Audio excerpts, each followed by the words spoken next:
Čo sa ešte prosím musí udiať, aby sme sa prebudili ľudia? Dá sa každý deň preraziť dno, u nás ho už ani nevidno. Koľko toho ešte musia zrušiť, koľko vecí doba brať a zhnusiť, koľko nových hlúpych daní, vietnamských zlatých vaní, plitvaní a zdražovaní, koľko plagiátov, falošných titulov a koľko bludov. Pokým nás utírajú svojou prázdnotou a nudou. Koľko športových ministerstiev, koľko zverstiev, koľko huliákov, pytliákov a koľko podliakov, koľko Dankov, koľko Jankov, Erikov a Robertov, koľko súmračných expertov, na koľko TikTokov a koľko telegramov, kým skoncujeme s touto drámou, s touto fraškou na čele s podržtaškou. Kam to ešte musia dohnať, čo ďalšie haniť, koho odvolať, ohovoriť, raniť, čo idú dnes ráno zničiť, ako s nami zas budú cvičiť. Každú noc nová mora z hora odtiaľ z úradu vlády, čo nevie vládnuť, len urážať a kradnúť nádej, že môžeme ísť aj dopredu a ďalej. Sme na nich stále príliš jemní, hoci je štát ich rukojemník. A myslím, že my s ním čo horšie sa ešte musí stať, aby sa prebrala rodná mať a s ňou aj rodný otec, stará mama, svat, svet, teta, suseda a aj jej muž. Kedy to bude? Zajtra už, nuž.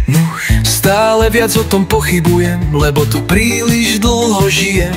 Viem, presne sem vodím deti, tu zbieram smeti, tam na hrazde cvičím a tu ma denodenne ničí.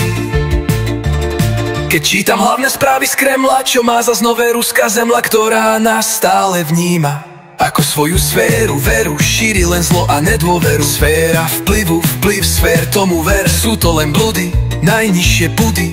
Najprv sem pošlú netrebko a potom drony po áriách ti zbombardujú domy. Netreb, nejde o operu. Opera je ich operácia špeciálna, červené námestie plné krvi. A hádaj, kto tam od nás pôjde ako prvý, kto sa tam kláňa, kto je strojcom tohto diania. Každý deň trocha väčší horor, Mordor, Böder. Kam sme to dospeli, štát mal byť dávno dospelý.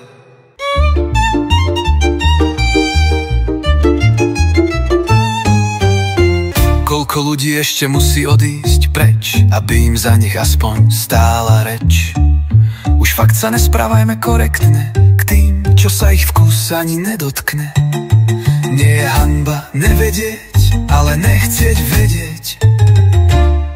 Koľko ešte musia spáliť mostov, kým sa spamätáme, koľko videí a koľko postov, kým im to spočítame, kým to otočíme, kým sa prebudíme v Gulagu či v Číne. Koľko diaľnic do Košíc sa skončí pri Žiline, kým sa tu niekto prizná k chybe. Kvine, Martine. Ak si to náhodou nevedel, za všetko aj tak môžu medvede. Ako sme to mohli dopustiť, ako sa to dá odpustiť, keď sa nás očividne neboja. Hľadajme tvrdšie formy odboja. Čo sa ešte prosím musí udiať, aby sme sa prebudili ľudia?